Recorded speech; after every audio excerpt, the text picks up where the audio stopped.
Ladies and gentlemen, welcome to Meanwhile Here on Earth. This program features in-depth conversations with the leading names in the subjects of UFOs, abductees, the paranormal, panel discussions, and the very best and brightest of the next generation of writers and researchers. Meanwhile Here on Earth, the show breaking new ground in alternative talk with your intrepid host, veteran investigative writer and researcher, Peter Robbins.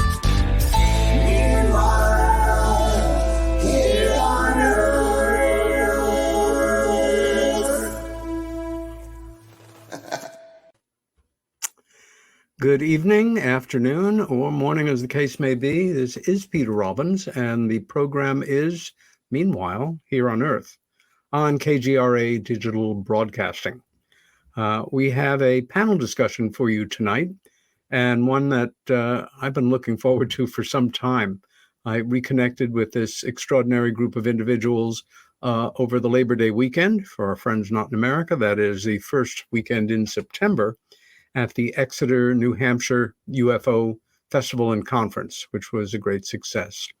And we will go right into our conversation after some thoughts I want to share with you about an old friend of mine who passed 19 years ago today. Graham Birdsall was arguably certainly among the most influential UFO researchers, writers, investigators, publishers, and conference organizers ever, and certainly ever in the history of the United Kingdom. Graham and his brother, his brother Mark, established UFO Magazine, not to be confused with the American magazine of the same name, in 1981 as a little mimeograph publication. From that point on until 2003, when Graham died, and the publication really passed with him, it was far and away the best informed, best produced, most professional, popular UFO magazine ever in print in the English language. Remember, we're talking about a time before the internet when print journalism really mattered, and UFO magazines were a main source of regular information. Now it does seem arcane, thinking that you have to wait a month or 2 months, if it's a bi-monthly, to receive your next information on all the newest cases.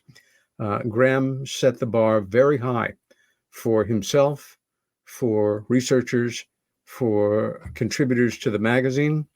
He was not only not a guy who did not suffer fools easily, he did not suffer fools at all.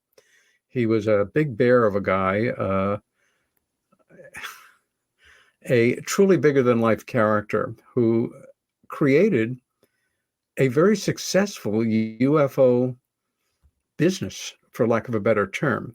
The publication was subscribed to all over the world, in official circles as well as regular folks. And his conference series, which lasted almost 20 years, called Quest International, usually coming out of Leeds, England, was one of the best produced, first-rate conferences in the UFO world ever.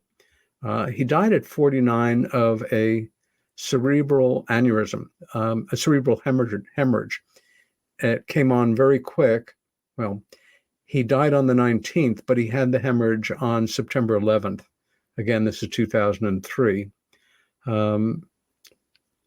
I love the guy like a brother, and we had a lot of fun together over the years, growing up in New York City and knowing that there was a mythical city in a kingdom across the ocean called York. I thought someday I'll visit that place, and my first guide of York was Graham. Last time I saw him, I remember well, because I was visiting him and his family, was December 24th, 2002, Christmas Eve day. I was taking a night train to get to Suffolk to see Christmas in with my best friends there. And On that day, it was a lovely day in New York. We took a long walk. This is the second to last picture I ever took of him, with his wife Christine on his left and one of his daughters, Helen, on his right, who was a huge help to him in his career in ufology and the publication of that remarkable magazine. UFO Magazine was a bi-monthly, as I recall, and never missed.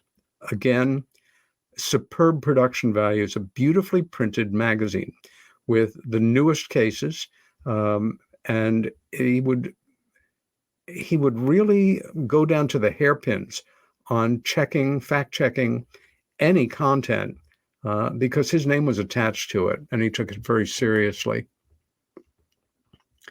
Broke quite a number of important stories over the years, was a marvelous host. And I had thought I wanted to share a story with you about Graham. And at the same time, we have guests and a show to do. And I could go on probably for several hours, just stories about this great guy. Had he lived, he died in September. The next month, October, he would have spent a month traveling around India, promoting the then brand new, about to go on screen miniseries Taken, the Steven Spielberg Sci-Fi Channel miniseries. I had introduced him to a man named Larry Landsman, who was the special project director for Sci-Fi Channel, and he was that taken with Graham that he decided that he would have the responsibility. Anyway, Yorkshire, Graham's home, also the home of Menwith Hill, the most secured listening post in the United Kingdom, an NSA operation where even the highest-ranking British diplomats and military people need permission from the Americans to enter the property. It is a shoot-to-kill zone. And I had asked him if we could get a look at it from a distance. And these are stock shots. I have pictures, but they are still digitized. They are still on slides. I haven't digitized them yet. But to give you an idea of what it's like to approach. And they're most famous for these big golf ball-looking enclosures that their radar apparatus is cloaked in, so that you can't even see the direction that the radar is. I thought this is a particularly amazing photo with that rainbow. But in the distance, you begin to see these things.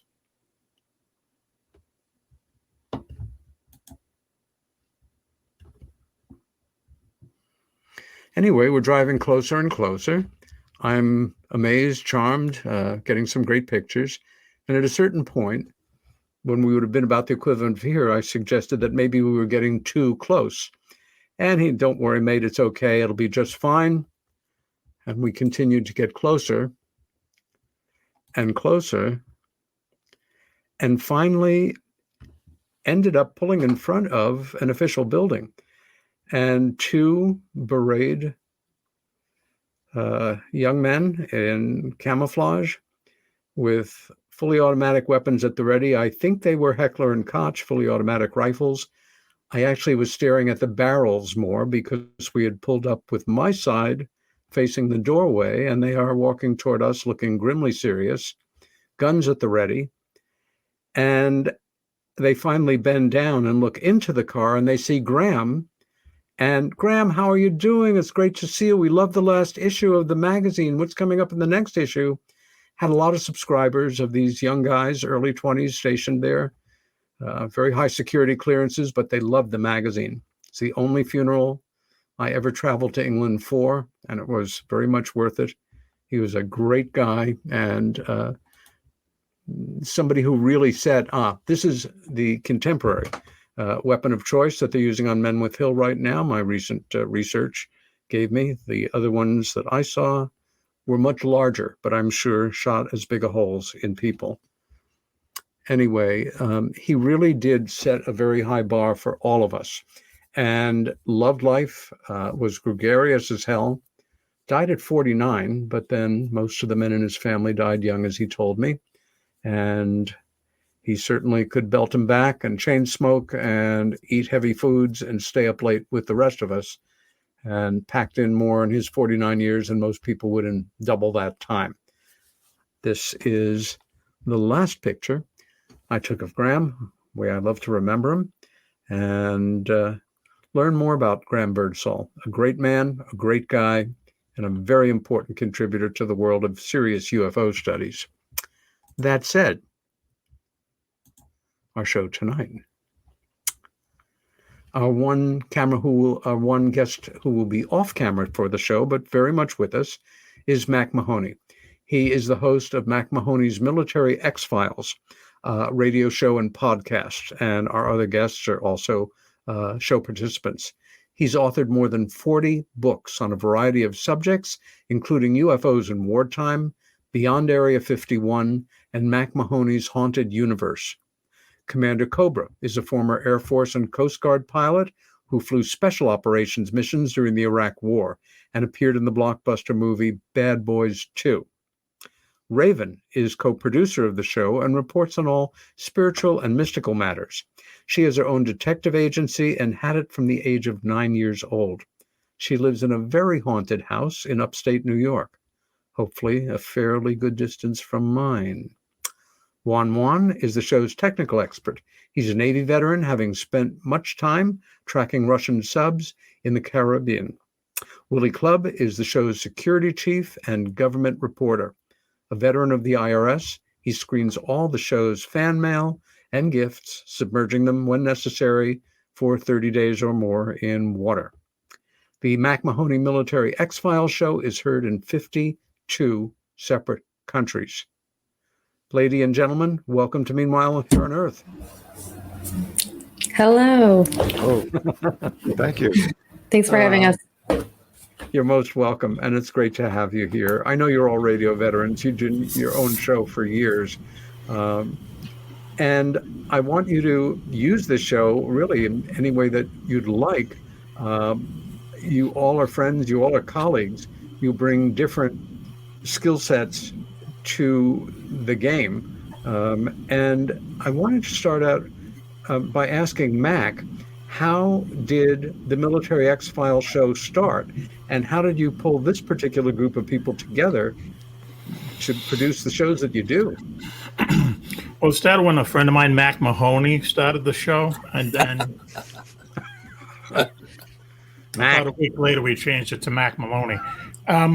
It came out of when we used to be on the radio, Peter, with that big show we had on K. Right, you and I and Chase Kletsky and Richard Dolan. Yeah, and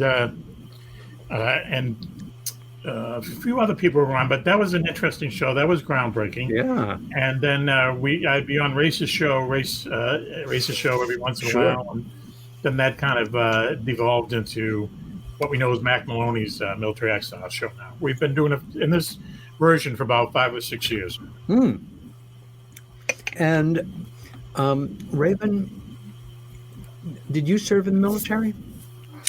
I did not, no. So you are the one non-military participant, and you bring another kind of facet of the diamond to this show. How does, your work in kind of spirituality and paranormal dovetail with these, hardcore military types? I think a lot of it ties into heavily with the UFO aspect, and a lot of people coming to that middle ground that those things might be connected. So that's kind of where my sweet spot is in seeing, like, this is also weird things that are happening, along with UFO sightings, possible entities that cryptids, things that we just can't explain. And I think that ties together in like a nice little way. So that's where I shine. Commander Cobra, we are now in a time, the last few years, of highly decreased ridicule around the subject of UFOs, overt public interest among major political figures, media figures in the world of official science. One would think that, in a way, this is sort of a golden age of information coming out. What is your take on this whole period that we're passing through right now? And what do you think it's kind of masking, that we're not being told, that we're not seeing, that in classic governmentese, this is something of a kabuki show to take our attention off of perhaps other things. You have a lot packed in there, Peter.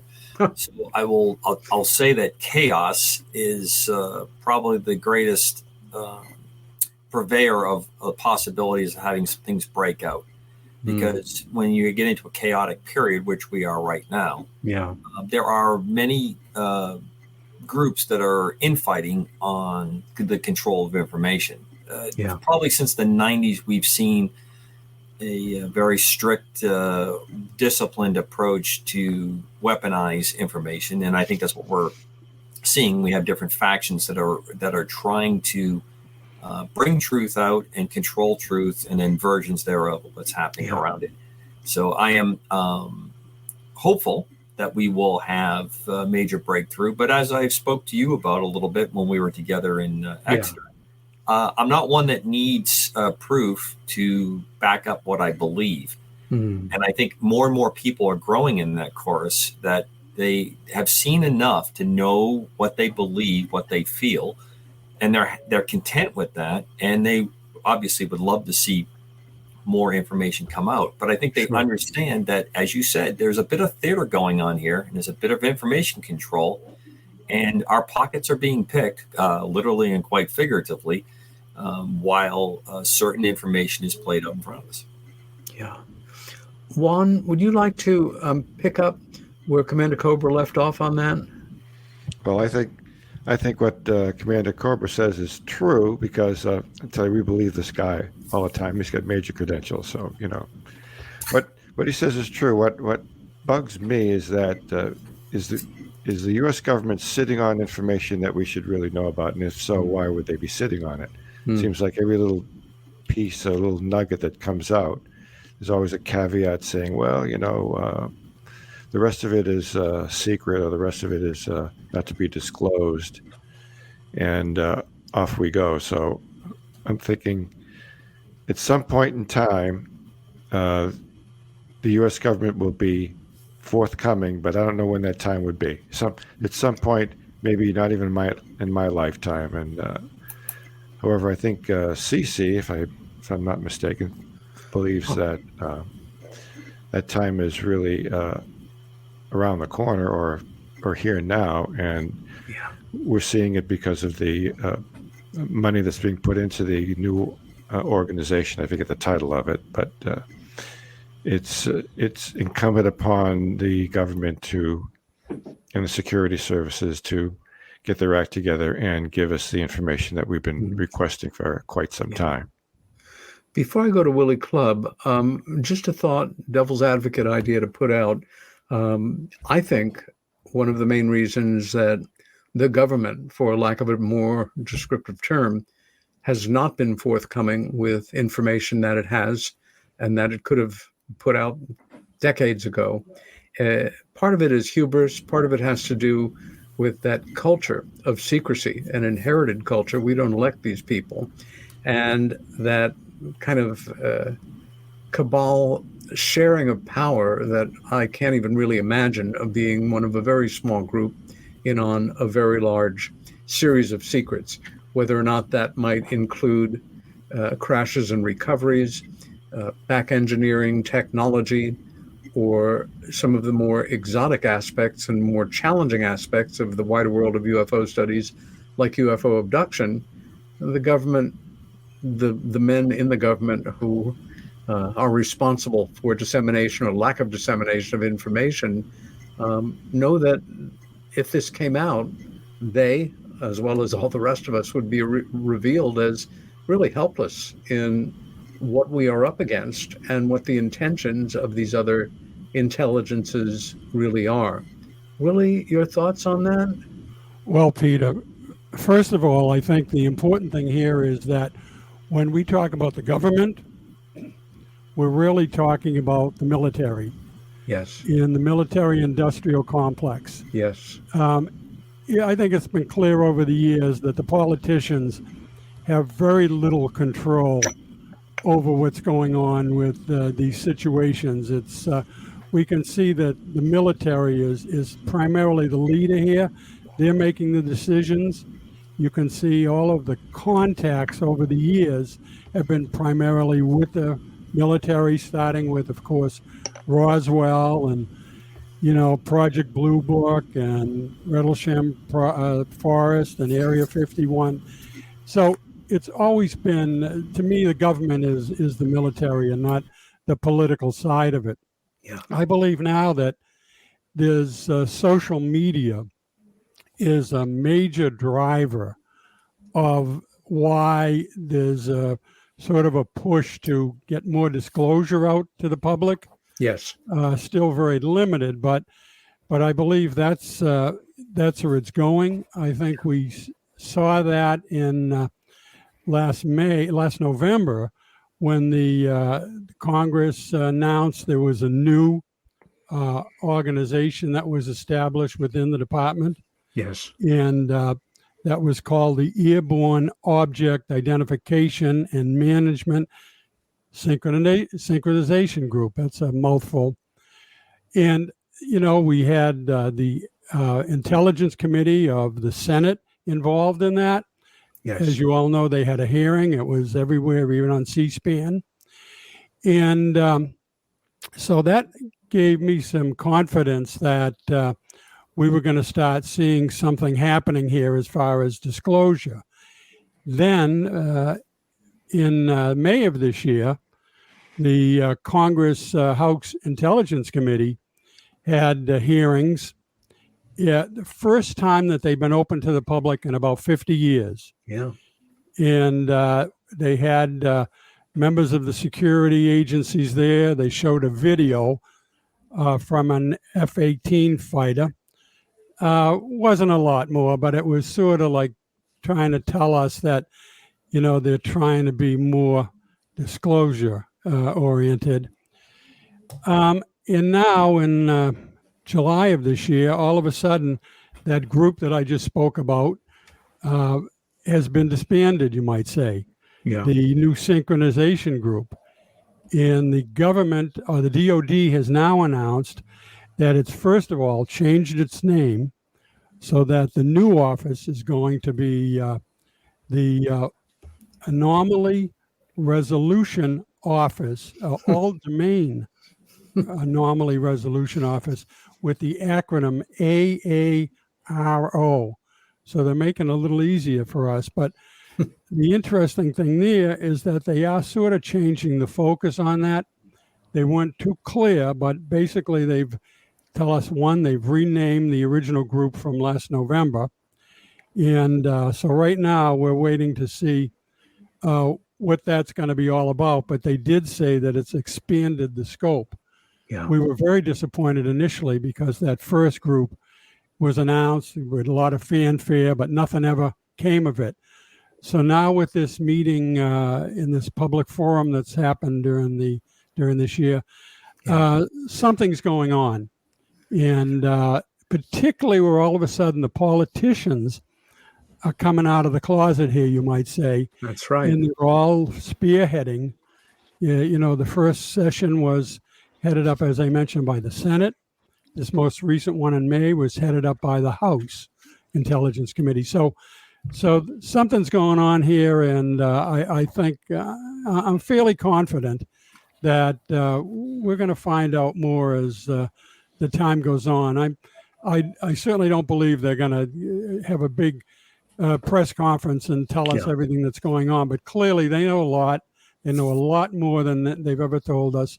Why they've held back, who knows? Is it because they're afraid that we'll be in a panic and we'll give up religion and everything else if the truth comes out? But I'm more optimistic now than in the 50 years that I've been following this stuff. And in fact, I go back to the Art Bell days. Wow. So I grew up, my training initially was before Art, but I learned so much from him in his 30 years. And so anyways, that's where I stand on what's going on today. Okay. Raven, when we talk about these other intelligences, I'm one of those people that's never really felt comfortable with the word aliens, although, usually culturally people defer to it. In my mind, which is fairly well informed, but we are all relative authorities on a complete mystery. It's a bit of an oxymoron. But I have come to assume that we are dealing with a number of different intelligences coming and going from parts unknown for their own reasons, their own plans. And at this point, we see in internet chat and UFO circles and, at conferences, more and more discussion about, are they good? Are they bad? I think that's the wrong question, because they're doing what they're doing. It doesn't have to do with good or bad for them. But do you have any deeper sense of what we're dealing with here and how it fits into the bigger picture of, UFOs, so to say? I kind of flip-flop on this a little bit, because sometimes I the way I think about it, or I maybe watch a documentary and I'm 100%, no, these are beings from other planets. But then I watch something else where I'm like, well, what if this is, not people, but these entities coming from another dimension that's, maybe paralleling ours or something. Sure. And it's like slipping through that veil almost. Not like you said, good or bad is irrelevant. They're here doing something. We have no idea what it is. So that to me doesn't really matter. If I were to see something, I probably wouldn't just run right up and introduce myself. I would definitely stay cautious, but I flip-flop on that a lot, just because there's certain things that are compelling where I feel like that's it, that's the answer, and then I'll see something else and I can never really make up my mind on it. This will be a question that I'll ask Mack first, but then I'll ask any of you to comment on. Very quick backstory. I think you're probably all familiar with a former Air Force officer named Robert Salas. Robert Salas was involved in a nuclear missile weapons shutdown. 10 missiles that he was overseeing personally under the Minot, North Dakota Air Force Base. Unidentified aerial phenomena came in over the base, and Bob watched as one by one it deactivated the nuclear ordnance. He wrote a very powerful book about it, has had several press conferences that he's either organized himself or taken part of at the National Press Club. The most recent was last October, and I was there as he and several other retired military officers talked about variations on the same experience, and often the same base, late 60s, early 70s, and one, a Dr. Jacobs, who was the only one who was participating on camera. He was home in California, the rest of them right there at the National Press Club. He told us briefly that he had been involved as a cameraman in filming missile separations, and they had some wonderful new optics. Everything was going great. And he actually walked away for a bit, came back, and the film went to where it was supposed to go to.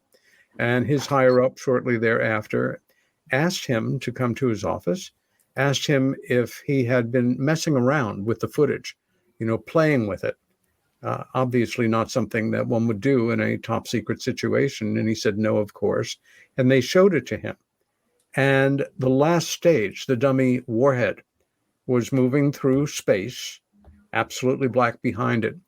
And in came a disc-shaped object. It's going about, I forget, 12,000, probably faster miles per hour, and starts to circle this dummy warhead.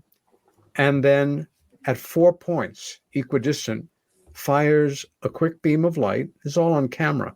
We saw it reconstructed. And the object then destabilizes and falls to Earth. Any thoughts on this historic documentation, most of which is caught up in Robert Hastings' fine book, UFOs and Nukes.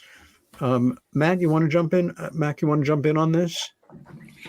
Well, there definitely was a time in the 60s and the 70s where over ICM bases, mostly in the middle of this country, they had security alerts that seemed to involve unidentified flying objects. The one that you just mentioned, I would love to see the film of that. I don't think a recreation would be enough to convince me. But this is true, though, that on a regular basis and out in minor Air Force bases, one of them, Maelstrom, is another one, Whiteman Air Force Base in Missouri, all the way up to Loring Air Force Base, way up in Maine. They had a series of, just these things coming in through the security net. They looked like UFOs to people. They did shut down. Sounds like one of them right now. They did shut down the power in some of them. They shut down some of the targeting in some of them. What they were, I don't think anyone knows. I don't think anyone knows to this day. But it did happen. And about a year before he died, in I forget when it was, early 90s maybe, Peter Jennings did a 3-hour series on UFOs. It was very mainstream, I remember. And he talked a lot about this and a lot of other really good UFO sightings, and he did not give any kind of a conclusion at the end. He just said, here are the facts. Yep. And this whole era of about 10 years of UFOs, like kind of busting in around our ICM bases, was he really got in-depth to it. And the more he got in-depth to it, the more mysterious it was. I'll just add that although we will never see that footage, unfortunately, and I wouldn't believe or disbelieve it from the recreation footage, I very strongly believe the account of Mr. Jacobs, who gave it, and in a very impassioned way, at probably 80 years old with nothing to prove. But again, that's anecdotal. We all have different levels of evidence that kind of tip the scales for us. Commander Cobra, your thoughts on these kinds of incidents, or the one that Bob was actually involved in 1967? Well, the particular incident, Peter, that you're referring to, I've seen and heard a lot of the investigation or the board kind of answers. And because of the time period that that refers to, there is a couple plausible ones that have been put out there. A series of main computer follow-ups and glitches that this occasion is a good example of using the situation of aerial phenomena to explain as a cover-up or as a deflection, so that you do not have the concerns that our nuclear response and this part of the triad was vulnerable to some kind of attack. Yeah, you can look at some of those explanations, and I think that they fall short. I think some of them are plausible. And no more or less than the aerial phenomena that is explained there. As Mack has diligently put out in a number of his books and a number of discussions that we've had over the years on his show and other shows that we've been together on, and there is a trend, there is a documentable trend, statistically measurable, of these kinds of events occurring over U.S. installations and what we can gain worldwide. The then Soviet Union spoke somewhat of these kinds of events. In general, there is a good indication that some of this happened in communist China, where you had nuclear events or nuclear capabilities, and it seems to be a prevention kind of thing that has gone on. And many people have extrapolated that extraterrestrial involvement has been there to prevent us from getting into a spot that we can't recover from by disabling. So I think that there is a wide range of evidence out there that these events did occur. I think that you're going to line up where you find your most attributable comfort with the then facts. What always comes up short, and I think it has changed greatly because you do not see the footage now that everyone is carrying a very capable device in their cell phones in many instances to provide these kinds of information, is a return to this. You haven't heard or seen much of this activity happening since then, since that really big flurry that occurred into the late, I'd say mid to late 80s. And I think that that is something that is of interest to me to find out what was the change. And that change is what we have now a much better documentary process, and a much more readily available. As Mack has indicated, I always question when we have things like film, pictures that cannot be seen, that we're forced to do recreation. Again, I go back to my earlier statement. I don't need proof for what I believe, but if I'm going to make an argument to try to convince other people, I really can't cite things that I can't produce. And that's always one of the things that I think gets us in trouble when we talk about this. I think it's enough to say that there was film. That film was never revealed, never shown to the public. And I think that's where we should go with that. Excellent. Raven, your thoughts on this? Also, we understand from reliable sources that we had events like this that took place in the Soviet Union, but that activated the nuclear codes and started the machinery going. Not in any way that it couldn't be turned off, but it makes you think.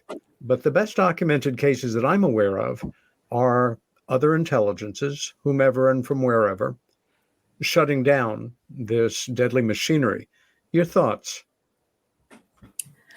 A part of me always kind of wants to default to, this is like an observation type of a game they're playing almost, or maybe, just testing to see what we have and how they can manipulate it type of thing. It's easy to flip-flop on it because then I talk myself into other things. I know the feeling. Jean, your feeling on the shutting down of nuclear weaponry by forces unknown that seem to be truly anomalous. Is that for me, Peter? Yep. Okay. I don't really have a lot of information about that. I think the experts have spoken already on the show. It's been reported that happened, and I believe it, but I don't really have anything to say as far as how can we dispute it. I really, I actually appreciate your answering that question the way that you did, more than you imagine. I know for myself, when I'm occasionally asked in just the same situation what I think about a certain case or situation or allegation, I will say, I don't know. And the response is, what do you mean you don't know? Often you're supposed to know this stuff. And I say, I don't have enough information to have an informed opinion. And I would rather hold off and have no opinion rather than an uninformed opinion. I will try to get to that subject, but thank you for your question. Willie Clubb, your thoughts on this particular subject? Yeah, I have a different opinion on this. Good. First of all, I don't doubt that those incidents happened. Whoa. Whether it's extraterrestrial or some other source. Oh, fair enough. But this whole era that I don't buy is that whatever these entities are, whatever it is out there, that they're looking out for us. I haven't seen any evidence of that. The only evidence that we ever hear of is this business with the missiles. But, go down the line of things that are going on. They haven't stopped any wars. Look at all the killing that's going on. I think that whatever they're doing, if this is from an outside entities or whatever, it's for their benefit. And a prime reason I believe that is when you get to the abductions. Okay, the all of the different cases of abductions, you'll see that what they're doing is they're experimenting on the humans. Let me just cut you off for one moment and then give you the floor right back. Sure. I used to think that, and I then thought the word experimenting, and this is an area I'm deeply involved in for more than 40 years. The word experimenting is a misnomer. There's a program going on that they are involved in propagating. Whatever that program is, I don't think they have to experiment anymore. It's going on, whatever it is, for whatever reasons. Your floor. Okay, well, you can call it whatever you want. But, there's evidence there that, humans have been, they've used surgical devices on them. Oh, yes. obviously with the implants. Yep. It doesn't look like anything that we could see is done to benefit the Earth. And again, this thing about the missiles and what they're doing, who knows who that is and what their purpose is. I probably feel more like Raven on that they might be testing things here. But I clearly feel that I don't see anything here that they've any evidence over all these years since we've really started experiencing them back on the date of my birth in 1947. Oh my. That they're doing anything here to help us, and I'm still waiting for people to show me proof of that. Mac, back to you with final thoughts on this particular question or this group of questions. I agree with Club. I mean, there's nothing in any of the evidence, history, anecdotal, or anything that would indicate that if these entities are here, that they're doing this, for our good. I think people want to make the jump from these entities to angels, and maybe they are the same thing. How do we know? Okay, but as Club said, if they're looking out for us, they're doing a crummy job because, in these 50, 60 years since 1947, millions of people have been killed. 75.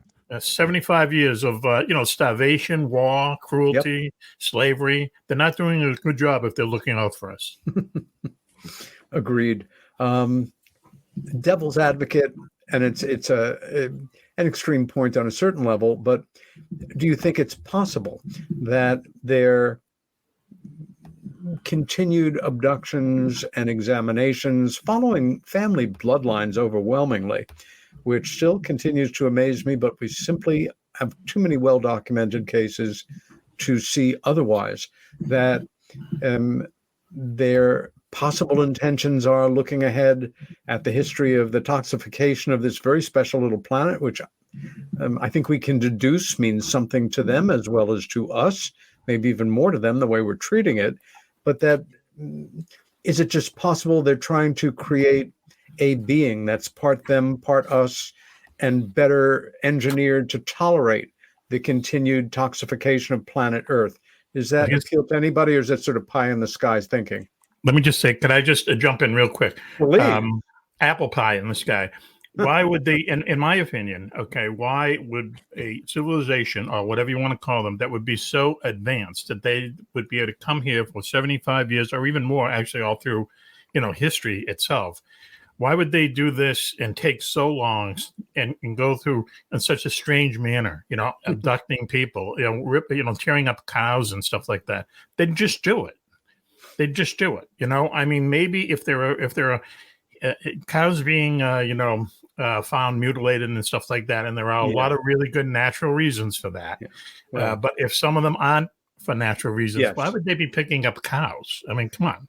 If these people, on one hand, if we're going to say that they're just lights out, technologically advanced, then on the other hand, we can't say that, they're doing experiments on cows, So I don't believe they're looking out for us. I don't think whatever these things are, it's all conjecture that they're any of these beings at all, I think they'd be much too big to be bothered with little old us. Once again, devil's advocate position as a possibility. Perhaps there is something in the world of mammals that is embodied in cows where if they pick up, examine, do the cross sections, do the analysis of blood, tissue samples, whatever, of a cow at intervals, they can gauge and measure the level of a certain kind of toxification, either of food sources or whatever. And the cow is just the animal that they work with. We do know that in the best documented cases, there do seem to be literally very advanced surgical techniques going on. It's always struck me as interesting that in the truly authentic cases, no insect life and no predator animals will come to try to dismember or eat, the remains of this poor tortured animal. We have yet one more, genuine mystery here for sure. Is it fair to say then we have kind of two factions, And with the internet as this sort of hive mind governing humanity on a certain level, or at least documenting its shifts in thinking and beliefs, that we have two major trajectories emerging here.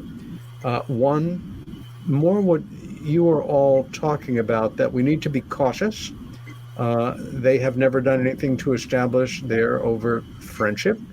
Granted, we haven't been burned to a cinder or reduced to, slaves all walking around like from an old Flash Gordon movie with little brain caps on our heads working in salt mines. But as you say, they don't seem to have done anything to assist humanity in its struggles to be human, which we are still struggling with. On the other side, you're all aware that there is a philosophical, experiential group of people that go back to the beginnings of the story as well. Welcome the Space Brothers, contactees, kind of a pre-hippie sort of love and peace mentality that hopes for the best and feels that, in almost a science fiction tradition, there is a confederation of friendly, other intelligences out there who are waiting for us to grow up enough to stop clubbing each other to death in sort of a Neolithic manner over where the line has been drawn in the dirt, because you're on my side of the line, before they move in to assist. Does that sound like fantasy land to you guys? If I could jump in real quick, Peter. Please. 2 points. One's the one that you just raised. That tends to agree with many military strategies, especially when you're trying to work and not disclose your support or your guiding hand in it. That's a very much a special warfare kind of technique that's used where you enlist help and you work with it. I'd also add that although I think that it's greatly suspect, there are some cases within the cattle mutilation and other animal mutilations that if you look at it from the standpoint, again, and I tend to view things from my military side of my life. Sure. That if you have such a major portion of the food source, literally, for this planet, that if you're trying to come up with ways to manipulate it in any direction, this is an important thing to go forward with. So there's something there. I did want to put in a somewhat comical note that when Mack was making his point, a giant clap of thunder broke over the compound up here in Maine, like it was a message from the Almighty that Mack was in. The book had opened up. I just wanted to throw that in. You don't know who I know there, Cece. I do know who you know. That's the reason why I wanted to make note of it, because I want to stay in the good graces of everyone concerned. I was going to say, I'd like to stay on the right side of that person too, whomever it is, no names to be revealed. Back engineering, the idea of, again, take your favorite Star Trek episode, leave a basic piece of hardware on an emerging planet, they back engineer it, their technology is based on our technology. My dear friend and colleague, Bud Hopkins, used to say, and Bud had a very Western mindset in such matters, that at our best, and I agree with him here, we human beings are pretty much capable of doing anything that we really set our minds to, at our best, working together. We've seen that in many positive outcomes and many negative outcomes. Negative in terms of, helping to win a war, but creating a nuclear age. And I'm perfectly satisfied on one level that the internet, fiber optics, black budget aircraft, we could have gotten to where we are now. And some of you are better versed on where we are now, as opposed to somebody like me who thinks they have a better idea of where they are now than we can even imagine. I don't think we needed to have a crashed UFO to put together the technology that we are now cutting edge with in the black budget world, but we may have. And I wanted to ask your thoughts on how you feel about that. And I'd like to start with Juan on that. Well, there's been some documented evidence that bits and pieces of crashed alien aircraft, whatever they might be, flying saucer or whatever, was used to, I guess, advance the production of some modern technology that we use today. I haven't examined that evidence myself, but I believe it because it's come from multiple sources. Yeah, I'm right there with you on that. Commander Cobra? It's highly plausible that we have had or we enjoy technology transfer or understanding from something that we've acquired. We do that nation to nation. We've done it for many, many years. So that's not an unusual species kind of activity that we go with. We routinely are trying to work it. But I do have a pretty strong dividing line on this. I don't think we've ever really truly exhibited advanced aerospace or propulsion systems on a scale that is noticeable. If that activity is happening, it's happening on a very, very small scale, because I think we have a lot of difficulty either paying for it or controlling it or operating in it in a manner that allows the occupants, if there are occupants, or the systems to control it would exist. Yeah. What has become a parallel or another tracking line on this is what you were saying in the beginning, Peter, that we have an innate ability, and very rapidly, when you look from 1903 to where we are in 2022, Yeah. in the flying world alone, where we've been. Amazing. I'm one of those people that believes we did go to the moon successfully a number of times. Yes. I've met a couple of people I believe that were on the face of the moon, and I know that can be somewhat controversial to this audience. Yeah. I remember back in my days here on KGRA having a couple really good debates with some folks that called in to explain to me that I was completely washed up on this subject. They would never listen to me again and talk to me the following week. My point is, we use some cover-up of this. This is a convenient way to explain it. It is, again, the ability to have you look a different direction. And I do think we've used it successfully. And I think I mentioned this to you at Exeter, that many times in my very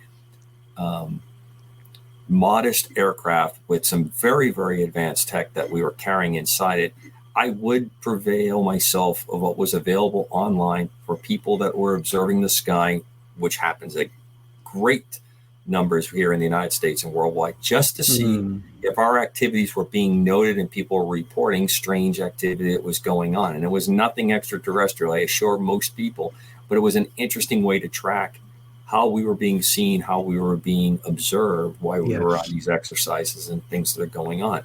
I think the greatest application is the rapid advancement of electronic technology, how we have gone from tubes to where we are with the integrated circuit to now things like bubble memory and almost a biological basis for how we are doing computing power and information storage and manipulation. That to me points, there's a very strong possibility of gaining and reverse engineering from a source to accelerate this to the point that we have. Again, like Raven, I'm pulled in two directions on this subject. Both of them make sense. And if somehow we were to find out at some point in the future that, in fact, our cutting edge technology in a number of aspects was based in certain discoveries made with bits and pieces or technology found in Roswell or another authentic crash, I wouldn't lose a moment's sleep about it. We're coming into the end of our first hour, and when we come back, it will certainly be with some more talk about the moon, the surface of the moon, America's coming and going, and a number of other subjects that I am really curious to go into with this group. Mac, any thoughts before we head off to our break?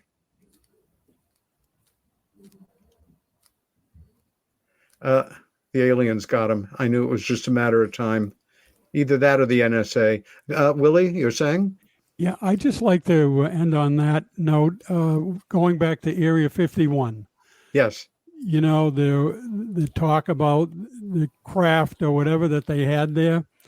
And I think the only example, I think it would be far too advanced for us to be able to go in there and do a lot of work on it. But I do believe that possibly that stealth technology and the design of those bombers, that maybe they got some of that out of these pieces of craft or whatever that we've picked up over time and worked on at Area 51.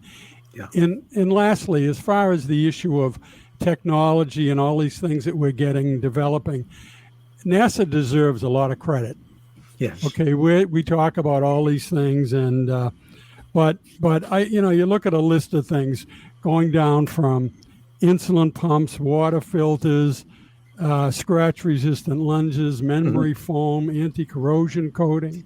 And I am going to have to cut you off absolutely mid-sentence because we're about to go to break. This is Peter Robbins. The show is Meanwhile Here on Earth with my guest, Mack, Raven, Juan, Commander Cobra, and Willie Clubb. We will be right back.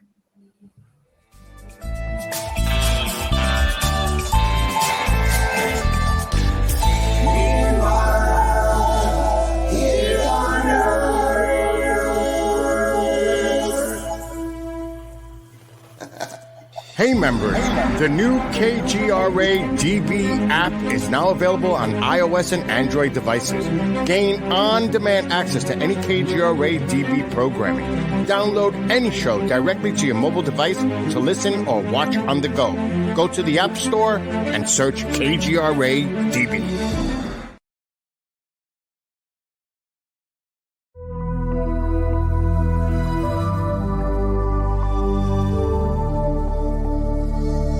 Are we alone in the universe? The most important question facing humanity is on the verge of being settled once and for all. The Mutual UFO Network has been at the forefront of this journey for nearly 50 years. Our members worldwide are dedicated to the research, documentation, and awareness that will shape the future of humanity. Won't you join us?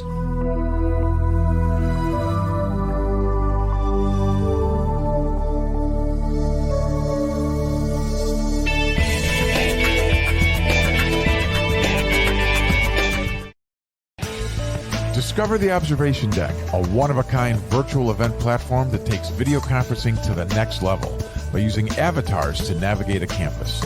There's so many areas and activities to choose from. There's a 1,000-seat auditorium, an expo hall, a nightclub, and even a beach. So come attend a conference, take a class, or hear a lecture on the incredible Observation Deck campus. Go to theobservationdk.com.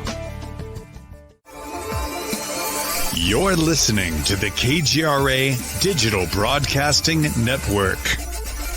We provide unparalleled coverage of trending news in the world of ufology, cryptozoology, and paranormal phenomenon. Whether you're watching our video live stream or listening to one of our audio programs, you are getting the best from world-renowned researchers and hosts, guiding you through topics the mainstream won't touch. Miss one of your favorite programs? No problem. Head over to the members area at kgradb.com for access to our massive library of award-winning content. Make contact, stay connected, only at kgradb.com.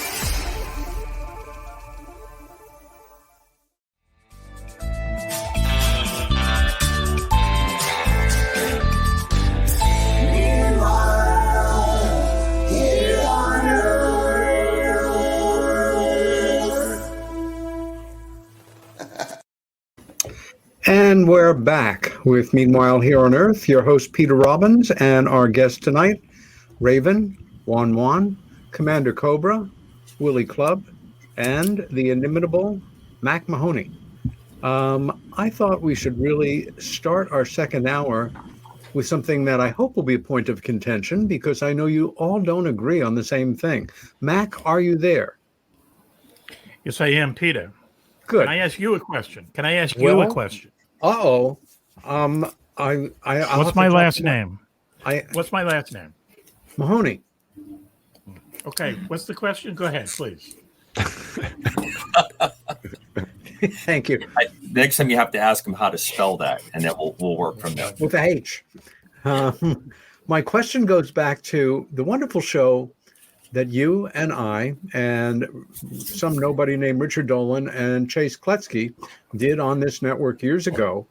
And I remember one day a subject came up and it resulted in a really lively argument. And I thought, well, why does it start off this section in Love and Peace when we can argue about something? And it has to do with something that, well, that I didn't have an opinion on until I did. And that's so-called, and these two words I know are a scourge to you, chemtrails. Now, I'm not necessarily terribly knowledgeable about aviation, but I do understand vapor trails, that water vapor is left, as exhaust in our high-powered aircraft, and we see it, as sort of a white line, like a line of cloud, and it disappears in a very lively fashion. Most vapor trails that I look at, because I live about 10 miles from a regional airport here, so see small and larger planes coming and going regularly, they last about 10 seconds, maybe a minute. However, I've observed trails in the sky that last for hours, and you see crisscrossing. It hangs over this area of New York State. Sometimes it's farm country. Some people say that is some kind of horrific stuff that's being sprayed on us to socially condition us or poison us or brainwash us or God knows what. But you feel that simply does not exist. Are there members of this cadre that feel that vapor trails are a reality? I mean, chemtrails. I do. Like as a kid, I remember thinking 100%, I'm like, oh my God, this is it. And then as I got older, you become a little more cynical, but then you start to, kind of open your eyes a little bit and you see all of these, I watch a lot of shows about that stuff. And I'm like, what do any of these people have to gain about making any of this up? And as you mentioned in New York, I mean, where we are is a very particular spot in upstate New York. So some of them can last 10 seconds. Other times I walk out of my house and I'll see one hanging there for 2 or 3 hours. Continue on. Oh, no, go ahead. No, I was just going to say that I had one experience. And again, turning this over to Mac, I don't mean to be facetious. I just don't know. Where at sunset, one night several years ago, I saw small planes going along and leaving these lines, and there were the vestiges of some left in the sky the next morning, and that would have been at least 8 hours. Mac, is it just variations on vapor trails that are dependent on weather and atmospheric conditions, or are we dealing with different phenomena here as far as you're concerned? No, it's Kobe will be able to tell you the scientific reasons why people see vapor trails. I know it has to do with like the temperature, how high up they are, and things like that. But when it comes to like chemtrails, and the idea is that we have these dozens, if not hundreds, of airplanes crisscrossing the country every day, right, dropping chemicals, doing who knows what to us. Unless they're making us stupider, then I don't believe it. Here's my question. Okay. For you to do this in the process that people say it's being done, these conspiracy people, okay, you would need a huge fleet of airplanes that kind of dispense chemicals, just like you might see a firefighting plane doing, but much higher. Okay. Yeah. So you have, first of all, you would have to have this fleet of airplanes, which you would have to hide somewhere. You would have to have the logistics of putting these chemicals on these planes and having them take off and land secretly, because you don't want anyone knowing about this, and no one's ever uncovered it. Plus, you would have to have every air traffic controller in this country, civilian and military, in on it, because they would see these hundreds of airplanes flying around there dispensing this stuff. And the other thing, too, is you have human beings running this and human beings flying these airplanes. How do they know that they're not dropping chemicals on their loved ones, relatives, friends, whatever, It's nothing. There's nothing to it. Sorry, Raven, but there's nothing to it, because there'd be the evidence, the fingerprints, the footprints that these people would leave would be enormous. Extreme conspiracy theorists much hate you. Good. Mac's right. I'm more concerned about acid rain than I would be of chemtrails. So, guys, any of you, Juan or Commander Cobra or Willie, do you think that there is something to this phenomena, or that it's misinterpretation and pumped up by the conspiracy community? If I can jump in real quick, Peter. You may. I'll give that quick science piece. What Mac was explaining, depending on the altitude, depending on the ambient temperature, the height that you are physically above the ground, and the type of engines that you have on the aircraft, you're going to see different characteristics that are going to come out of the exhaust. When you burn carbon-based fuels, water is one of the byproducts. Water turns into ice crystals and they go. You made a remark that you saw one, and then when you got up the next day, the same chemtrail or correction vapor trail. Only saw it once, but it stuck in my mind. Okay. A very reasonable explanation is that you probably saw the same track or nearly the same track in the sky that air traffic control assigns. When you see things where we live up in the northeast part of the country, you're flying a rum line, a course line that takes you to or from Europe. Generally, when you see that, that is the most advantageous on the sphere that we live on to get there. There is a very interesting and not well studied, not well researched aspect of this that since the 1940s, because this started to occur when we started to fly basically above 30,000 feet, is when you really start to see it come into prevalence. That we have changed the atmospheric capability somewhat of the globe because we've introduced water vapor and suspended it as ice crystals that mix with other moisture phenomena going on. We're creating a cloud base that's no different than the other parts on. And it has been some very good scientific papers, but it's not really an area of interest because it ultimately, when you look at the amount of water vapor that we have put into the atmosphere, no one can really come up with a good conclusion. Now, on the conspiracy side, obviously, there are folks that believe. I will give one counter to Mac. I completely agree with Mac on this one. I just don't see it happening. But there is one interesting aspect of this. If you're trying to depopulate the planet to get it down to some reasonable number, as many people purport is the way that we need to be heading, and you were to add something into fuel, if you were to put something into the fuel, you wouldn't need a mass group of people to be doing this. You would just be going about your business and committing suicide on a global basis. The Romans used to use lead pipe and drove themselves mad. Right. Long before they realized that they were doing it, but they wanted the convenience of water running into their homes. And lead in their glass as well. Correct. So there are some instances where people will do that. So if there is some master conspiracy going on here to depopulate the Earth, this may be a way to do it. Yeah, but there's but the U.S. population keeps increasing and increasing. So once again, they're doing a bad job. Yeah, that's the truth. I want to shift gears here. We were discussing the moon briefly. There is kind of reaction conspiracists who feel that we, the Americans, nor anybody else ever went to the moon, that the entire program was faked, beginning at the very start, and that it's all been PR. I find that actually very insulting myself, I guess partly because I am a kid that grew up with the original Mercury program. Wasn't into sports, but those guys were heroic to me, the 7 initial astronauts, and their courage in moving us forward. Allegations of a secret space program exist, and we'll talk about that in a bit.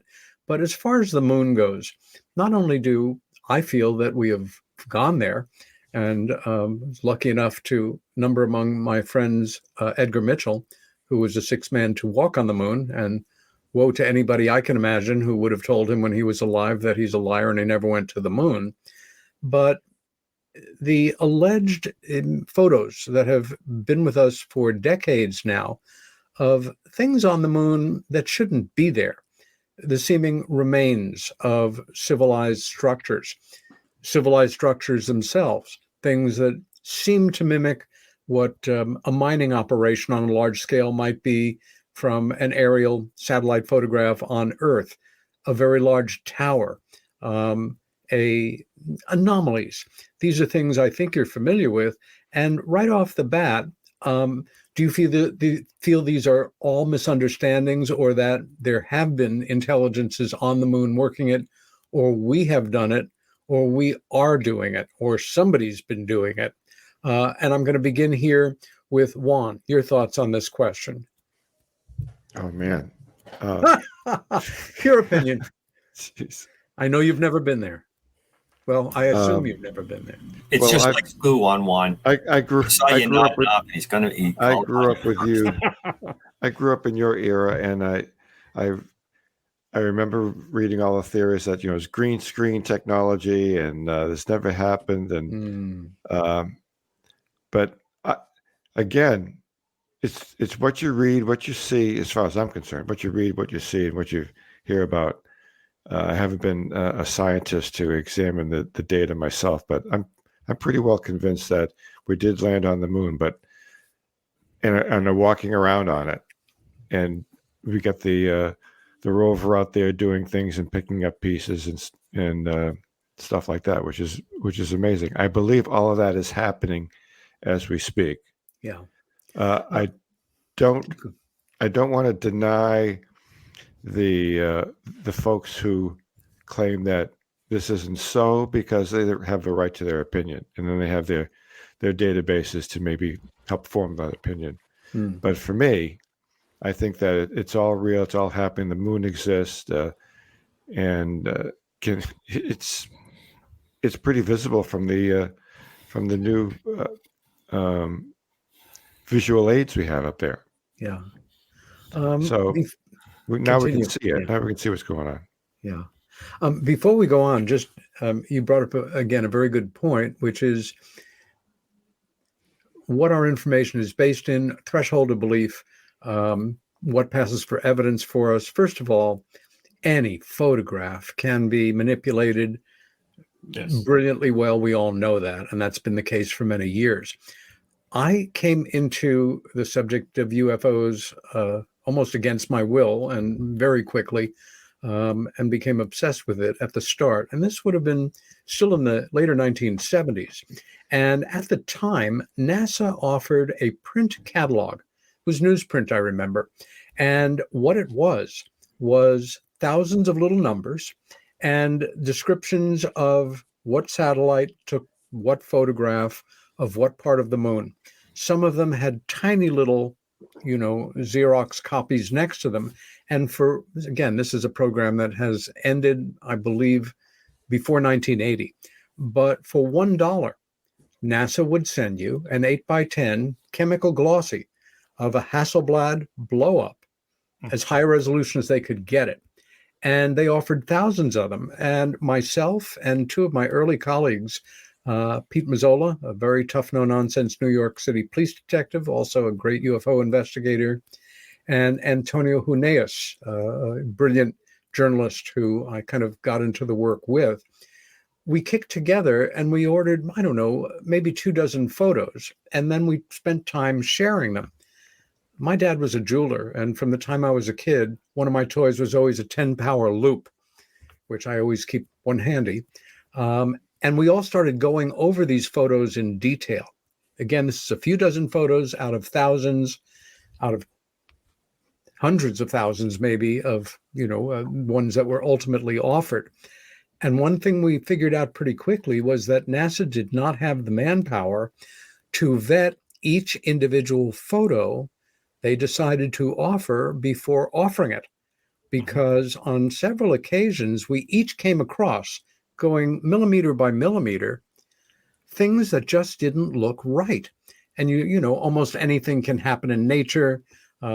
We see faces in clouds and all that kind of thing. But it happened enough that we became convinced that these claims of anomalous activity on the surface of the moon were real. And within a year, that program closed down and was never seen again. And damned if I remember what happened to those glossies. We're talking over 40 years ago. But again, with that in mind, and that's just purely my experience, Willie Clubb, your thoughts on what is going on the moon, what has been going on the moon, anything around that subject? Well, first of all, I agree with Juan that I believe that we certainly did go to the moon. In my opinion, if there really was, green screens and all that, all of the thousands of people associated with NASA and all that would have known that. A lot of them would have. And don't you think by now someone would have said, I'm going to go for the money, and they write a book? Yeah. And an expose. So I'm a firm believer that that all that they say happened, did all the visits and so on. So first of all, I agree with that. Now, yes, keep going. Well, as far as the purpose of the moon and so on, I know there's all kinds of pictures out there. I forget his name. He was a scientist at NASA years ago. He used to be on Art Bell show all the time. And he was a big advocate of that NASA was hiding, a lot of these photos and so on. But I got to tell you, I look at the way things, I go by people's actions. And where are we going now? We're going to Mars. The moon is only going to be a stop off for us. And if the moon really had all of these buildings and all the other stuff up there, don't you think we would have gone a lot earlier than 30 years? I mean, we stopped going there, whether it's budget or whatever, we lost interest. So to me, show me the proof. So to me, where the future is Mars, in that if there was really things up in the moon, we would have been there long ago. And again, like I say, everything I read and see, we're just using the moon as a stopover. If I can just jump in. Yeah, I agree with everybody. And once again, I don't want to be the guy at the party that someone goes and asks, go buy a 6-pack for us. But there's a thing called... Why not? Well, I don't know. You got any After money? the show. Yeah.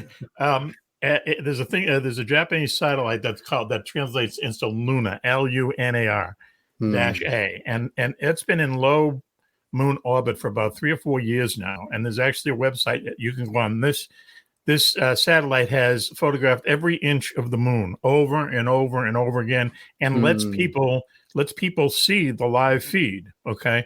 And there's no buildings up there. There's nothing. There's no towers. There's none of that stuff. I could see back then when you're doing your photo analysis back then, they would maybe see some kind of intriguing images that might or might not be. But now, really, every inch of the moon has been photographed many times over. And I agree with Club. If it had any of this kind of stuff, then not only would it be a huge, huge announcement in the history of, mankind, womankind, but it wouldn't be a stopover. I mean, it's literally going to be like a gas station to go to Mars, and they would give it a lot more deference and preference if it was this great thing that people want to believe it is, but it isn't. It's desolate. Magnificent desolation is how they put it. Raven, your thoughts? This is I love a conspiracy theory. I'll dive down a rabbit hole over anything. The moon landing is one for me that's without a doubt they landed on the moon. There's you can't convince me otherwise. And like you had mentioned, it is insulting for people to say like, no, you didn't go there. On a larger scale, I feel like whether it be extraterrestrials or interdimensional beings, I feel like the moon is probably old news to them. So it's more so we'll let the Earthlings have it. We're gonna go off to this galaxy and party over here. But it always blew my mind that there were actually people that believed that all of that was faked. I mean, for what purpose? Yeah. And I think Club had mentioned it. Somebody at this point would have stepped forward to make a quick buck. Somebody would have written a book at some point. Your contract ends. What do you have to lose at that point? And at the same time, I do also agree with Juan where you have the right to your opinion, whatever, that's fine. Sure. But I 100% like, you can't convince me that we didn't go there. I'll share with you all a quick anecdote that I don't know if it's true or not, but it would go some way in explaining why this considerable cadre of people have built this entire belief system on a faked, lunar program. And it was something that is one of my final conversations with the late Graham Birdsall I was speaking about. It had to do with the fact that the president, when the first landing on the moon took place, was Richard Nixon, who, not to denigrate him as a person, he was a paranoid. He was very paranoid about certain issues. And one of them we now know, as the program continued to develop and we've become closer and closer to the launch, he was more and more consumed with a concern, not that the mission would not be successful, but that somehow the film footage would fog or not come out. We had Hasselblad state-of-the-art technology, but it was still unsure whether or not the shielding to keep the film from being exposed by gamma rays or whatever would hold. And that in his paranoia, he commissioned a top secret project employing a very famous director who could be sworn to secrecy, giving him a huge budget, a film studio in the middle of nowhere in the Southwest to recreate the surface of the moon with all the borrowed hardware, everything just so, big sound stage, but that a number of still photographs that were taken on that location betrayed certain lighting problems or a problem with some allegation that would not have been the case. Small things. One of that comes to mind for me is a beautiful still that I saw that Graham had of the landing surface, but it was cropped in such a way you could see a floodlight at the ceiling, and that's what it was. And that some of this material got out into the world. It didn't jive with the conditions on the moon, and that became the basis for a possible understanding of why people believe to the contrary, when many of us understand with little question that indeed we human beings and we Americans were responsible for this achievement.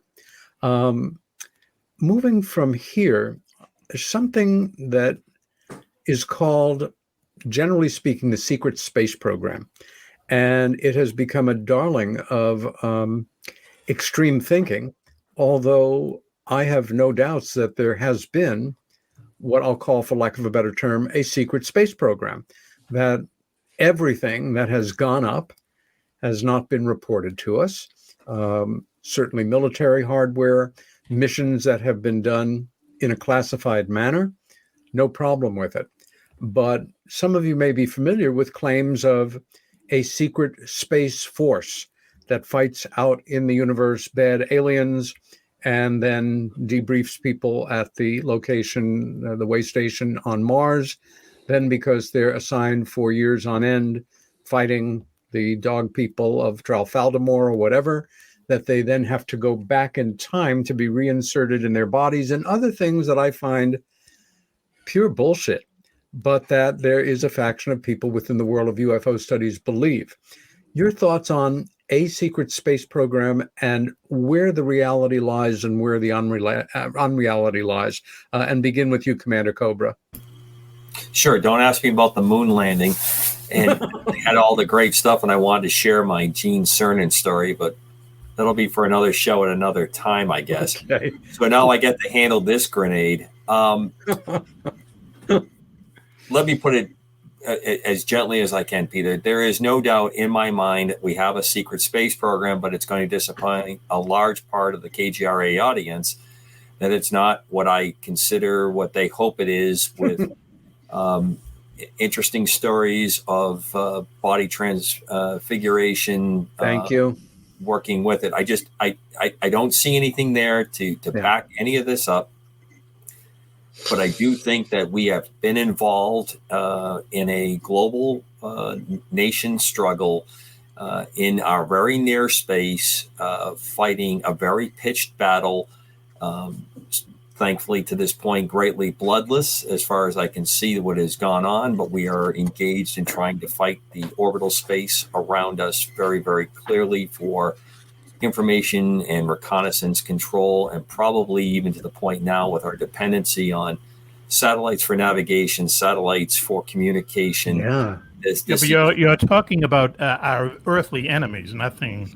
Correct. Yes, I completely agree, Mac. Sure. You know that you and I agree on this, unless you've had a major change in heart that I don't understand, or and I don't mean to be the least bit insulting to those people that believe this, know this. I respectfully listen, but they lack any tangible proof, and it's just not part of anything I can believe. Juan, your thoughts on this question? Secret space program? I don't know. It's who's funding it? How secret can it be? I mean, if it's a space program, okay. Was Elon Musk hired to do this, or what? And what's so secret about it? Are we going into planets unknown? Are we following the some new revelations from the James Webb Telescope? Say, hey, we got to go there, but we don't want to tell anybody that we're going to go there, and we're going to just secretly fund it from, I don't know. Yeah. I'm not buying it. Anything's possible. I tend to go with if CC thinks it's real and Mac thinks it's real, I'll pay more attention to it. But you know what? I haven't seen it on the BBC since I've been here, so I don't think it's real yet. Willie, your thoughts? This high praise, huh? Yeah, I believe that there's a Black Ops budget for this whole space group. Now that they've formed an official space team out there now, but I don't believe that we're fighting with anyone. I think that, in my opinion, it's more to protect us against some of our enemies on Earth. In that, as we know, there's been a contest out there, who can get the most weapons out in space to go after the satellites and everything else. So I think there is a Black Ops, but I personally think that it's more toward protecting all our infrastructure out there. Yes. And also maybe coming up with some other kind of offensive capabilities, but not geared toward what's way out there, but what's here on Earth. And, again, that's only my opinion and things I've read, but I will leave off this area of discussion by saying about 15 years ago, I spoke at a conference in England, and one of the featured speakers, a fairly well-known person in the field at the time, was presenting a paper. First, the quick backstory on advanced Nazi technology around UFO phenomena. Based on that, they're getting off planet. Based on that, they're making their way to a large asteroid in one of the rings of Saturn, where they had set up a base. And the presentation had blown up photographs of a ring of Saturn with some little thing there that our protagonist described as the home of the Nazis in space, and another smaller little detail that was one of their starships. And I thought, I need to get out of here and have a cigarette.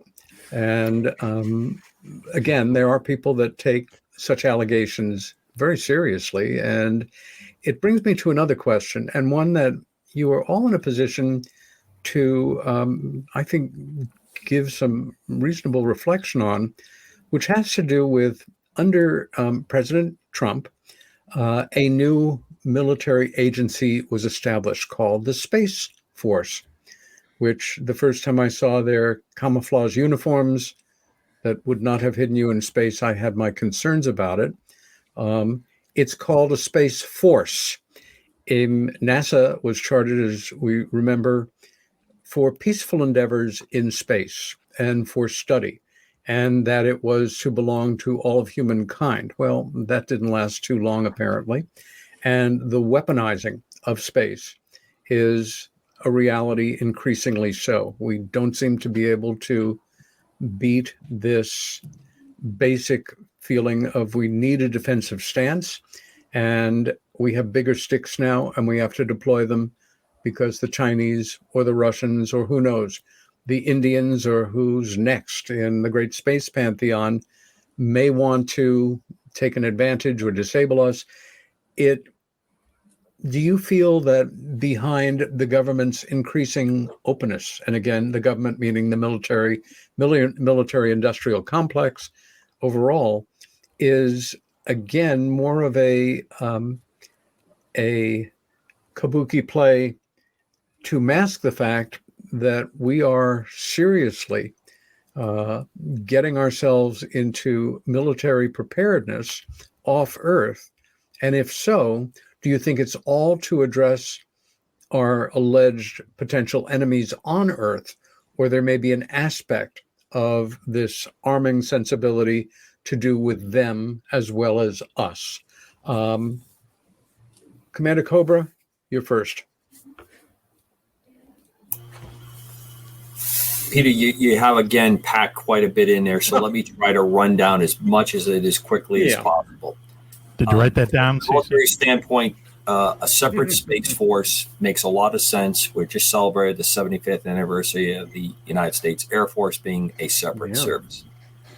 Unfortunately, these are requirements that come out of the muddled mess that government becomes. I think you remember I said this at Exeter, quoting, or at least semi-quoting Bismarck, the more that goes into government and sausage, the less I like both. The recipe is constantly being messed with, and we're really stuffing a lot into that casing, and we're not getting the kind of results that we need out of it. So it all comes down to budget. It all comes down to the ability to project and get a mission completed. Space operations like naval operations or land operations are definitely specialized. It's not so much the ability of how you do it, it's the ability to have the logistics behind it to and produce the people and the equipment that you need to project that power. Yes, you rightfully say that the Space Force has some very interesting fashion sense in their uniforms because they have to have a distinctive look.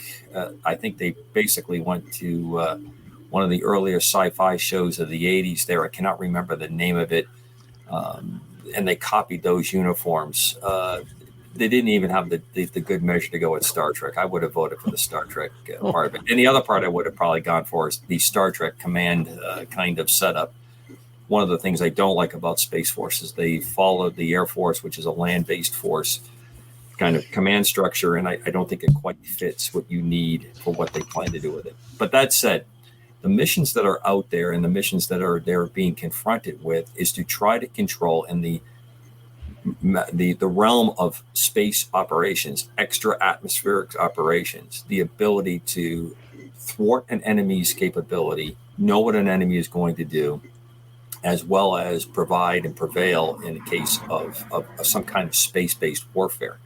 Now that sounds really exciting, when people think of, well, we're going to have something that's in the realm of science fiction. That's probably coming right now. The ability to neutralize or control the ability for another nation to use their satellites is what is probably the most important, and our ability to rapidly be able to replace lost satellites so that we can maintain the kind of navigational and communication prowess that we keep. Unfortunately, in my estimate, we have gone very strong to use satellite-based technology as our means to confirm and observe what other nations are doing. We've given up on human intelligence. We've given up on manned aircraft, even unmanned aircraft to a great extent, flying in the atmosphere, putting those chemtrails out, or vapor trails, as we were talking earlier. I'd like to tie the whole show in together for you, Peter. And we have gone to a space-based capability, and that makes us vulnerable in other areas. We have to have more of it to produce what we maybe have got out of a quote-unquote spy network of people operating on the ground or aircraft in very dangerous positions doing those missions. So that is really where I think you're going to find and the need for this, and why we're going forward with it, and why the Space Force was created. Yeah. Juan, your thoughts on this question?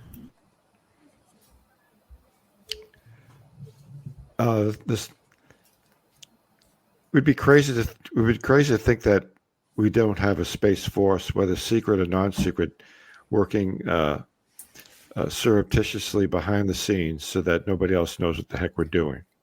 Okay, so and there's a mission there, and the mission, as Commander Cobra suggested, is to beat the other guy in occupying certain realms of space, certain strategic locations, equipment, satellites, or protecting our satellites.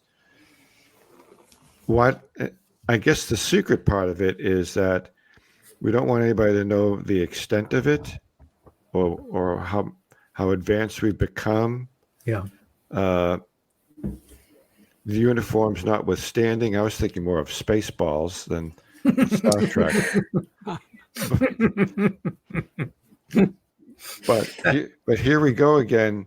I don't know if we can keep that a secret. Mm-hmm. There's a lot of moving parts. There's a big chain of events that have to take place to make this thing successful. And there's a lot of talent who, when employed, would be boastful about it in their dying days. So one of these days, the big reveal is going to take place. One reveal might be, yeah, we didn't land on the moon. I was the program director of the make-believe moon landing, and we did it at someplace in the UK or someplace in Scotland. It looks like the moon. Okay. Raven. Or yeah, the chemtrails are real. We just didn't have enough tanks to deploy enough chemtrails to poison people. So, but I'm making my confession. All these confessions are going to take place. Now, the Space Force, we give credit to President Trump on putting a name to it and making it sound scary, exciting, funny, unreal. I don't know, but because it's associated right off the bat with movies, to me it doesn't sound like it's pretty real. But hey, this is we have the capability of doing anything in secret, or at least in stealth mode. Yeah. So I'm not surprised that there's enough talent out there to be ahead of the game. I don't know why we have to call it secret. Maybe why don't we call it an alternative program that's funded by Jeff Bezos and those guys, and maybe we can get it make it happen better than the current Space Force. Who knows? Raven, your thoughts? I definitely think that a Space Force exists. I feel like it is maybe jumping the gun because there are so many issues that we're dealing with currently, where maybe we should focus our energies there. But again, I mean, we really don't know 100% the extent of what they're doing, how much money is being dumped into this. I do think it's a good idea. I definitely don't disagree with that. I just think that there's a lot of other issues at hand that maybe could use our attention. I get hung up on using, like, weaponizing, the moon. I get really hung up on that because to me it's not something that we should just trample all over. It is, it's definitely, it's more sacred than that. And I know a lot of people are probably going to roll their eyes at that comment, but it affects people. And I feel like, making it a symbol of violence is not going to come back to human beings well, if that makes sense. I'm going to begin this next question with Mack and then on to Juan. The event that seems to have been a trigger for this part 2 chapter of our modern age of UFOs that started in 1947 and then mutated in late 2017 with the publication of a pair of articles in the venerable New York Times, written by three outstanding journalists, Ralph Blumenthal, Leslie Kane, and Helene Cooper, that discuss a program that was being looked at in the Senate and being overseen by the Speaker of the House, Harry Reid, at the time, to invest something like $20 million in a program to look into the question of UFOs. This going back to the early 2000s. And the second article in the Times, one specifically about Navy footage of UFOs that have quickly become internationally known as Tic Tac. But it was very much a Navy story. And it was almost as if the official world of media and high visibility folks in the public were ready to take it seriously and say, yes, what is this? Is some secret project, or is this truly anomalous footage captured by the Navy? I think it was from a destroyer with the USS Princeton. Mac, your thoughts on this?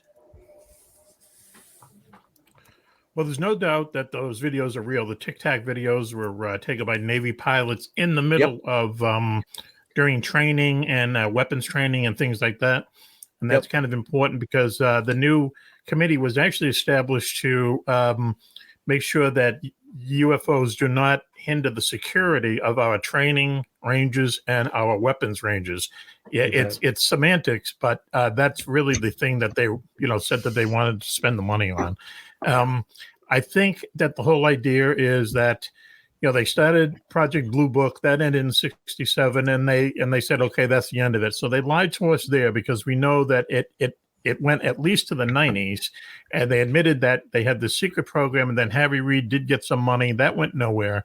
And it looks like this new one, even though the Tic Tac videos are the ones that kind of spurred it, they are spending a lot of money. They're not releasing anything. And the whole idea of that was supposed to be transparency. And the club and I were talking the other day, and it's like, where is the transparency? They keep kind of handing off the football to each other.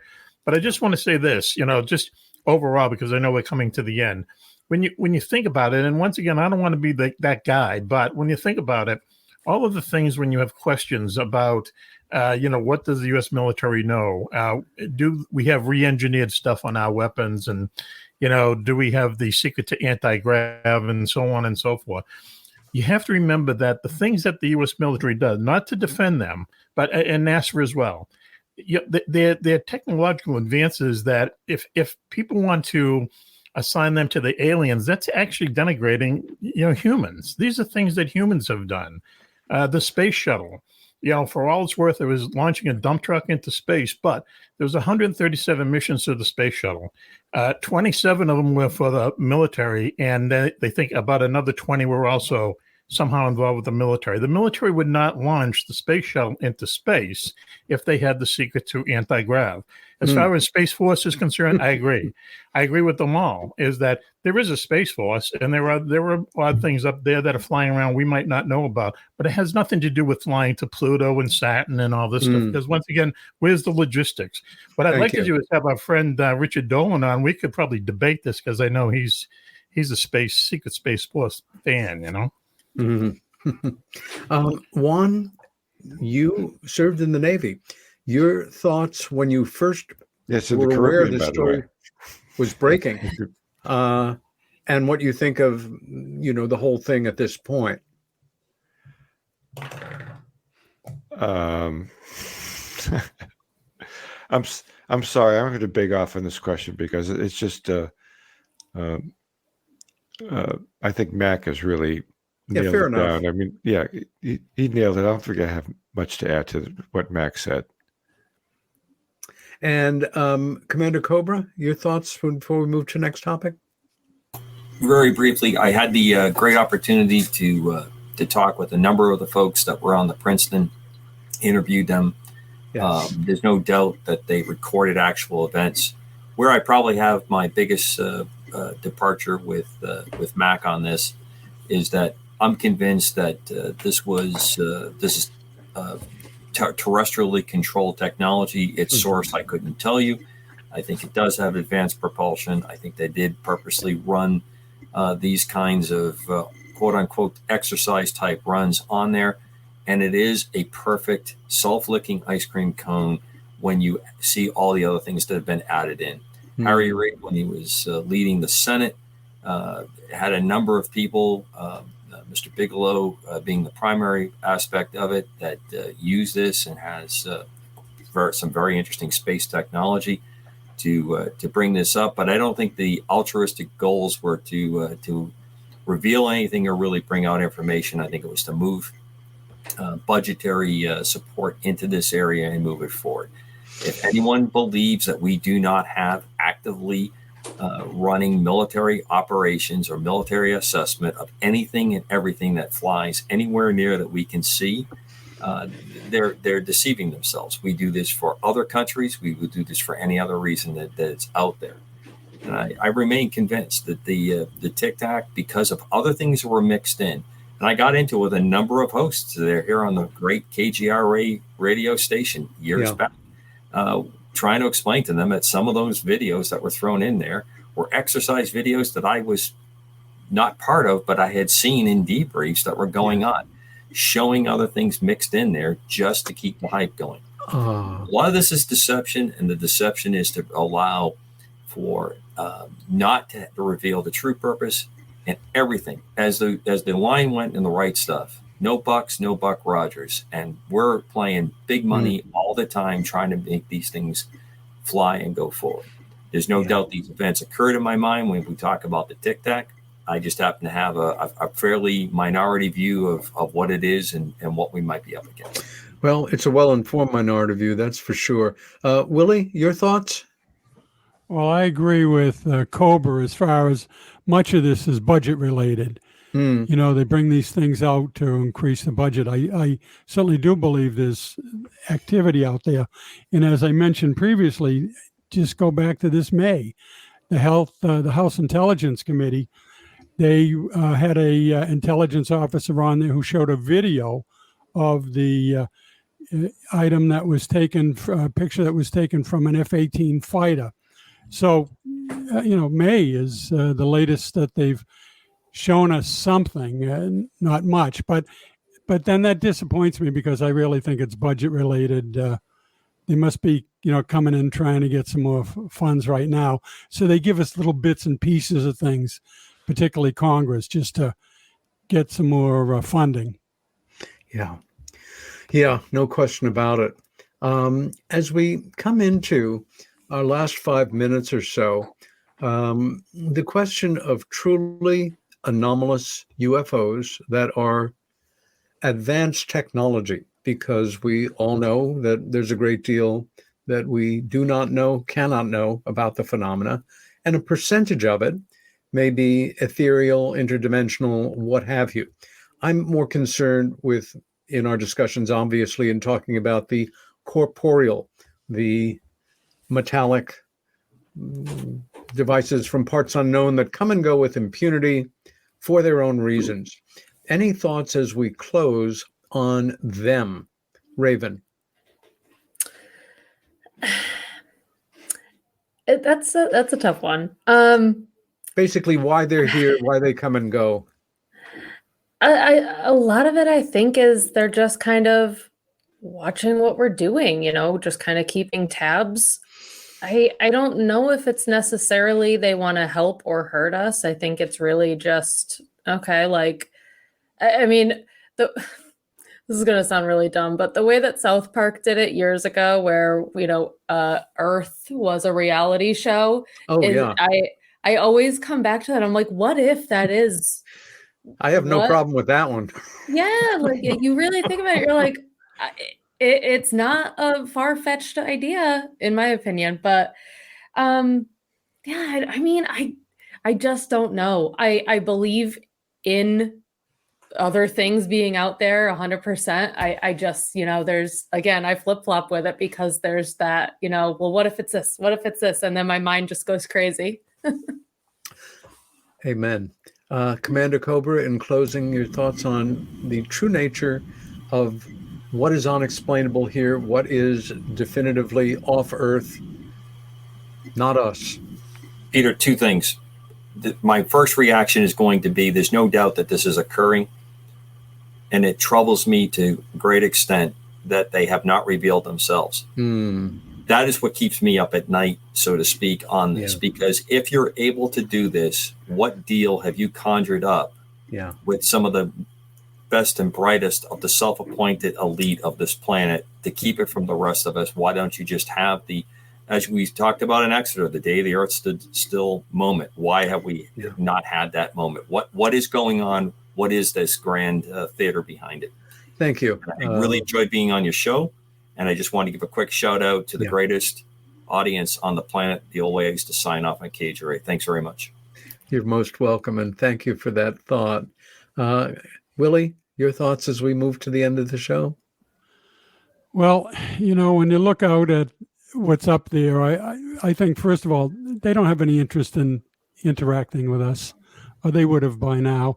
I think everything they're doing is based on what is on their time frame and their timeline.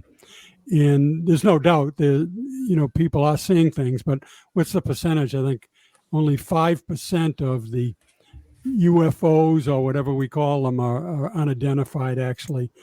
But there's something there, and but it's really not interested in dealing with us. It's only on their terms, and for whatever reasons, we may never know. Yeah. Quickly, Juan, your thoughts in closing? I'm tired. Amen. It's a lot of heavy stuff. I think the panel here is great. I mean, you have a good cross section of people here. Juan, what time is it where you are right now? It's almost 2:00 in the morning.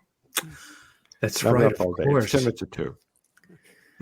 That's fine. But Peter, you assembled a lot of good experts here, and sometimes I'm in the position of having to concur with these experts because I haven't done the study and the research like these guys have. Yeah. And the technology that these extraterrestrials bring to us just to show off is probably real, and we just don't want to admit it. And if we did admit it, if the government admitted it, we'd be all running and screaming for the hills saying, oh my God, we're defenseless. So that's why the government doesn't do it that way. Yeah, thank you for that. And wishing you much success and happiness in your and your wife's new life in England. Thank you, Peter. And you can go to sleep very shortly. Next time we come by, give me a ring and I'll take the train and go and see you. Fair enough. Mack, thank you for bringing this great group together and continuing to do your work with them every week on the air. Your thoughts as we close? Well, just that, we don't always agree on the show. We agree tonight, more or less, but we always have fun on the show. It's you can find us anywhere on Google. We're in 53 different countries, podcast and radio show. We're a very high-energy show. People like us, and I'm glad that you gave us the opportunity to be interviewing, because usually we're interviewing people, and now to be interviewed by someone else is really different. So thank you, Peter. I really appreciate it. Mack Maloney's Military Exiles Show. Just Google us. You'll find us. Thank you, Mack, and thank you all for taking part in tonight's show. I really appreciate it. My guest so next week, thank you, will be my dear friend Dan Madsen.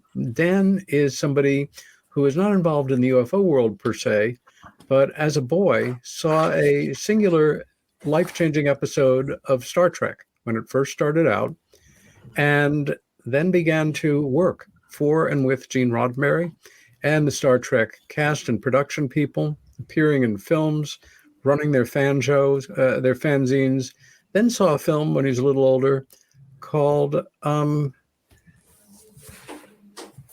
was it called? Star Wars. That's right. And became involved with George Lucas and his people, and has lived one of the most remarkable lives of anybody that I know. If you've enjoyed this show, please consider subscribing to it. Tell your friends. See you next week. Same time, same station. And stand up for what you believe in. Stay safe and be kind to each other. See you next week.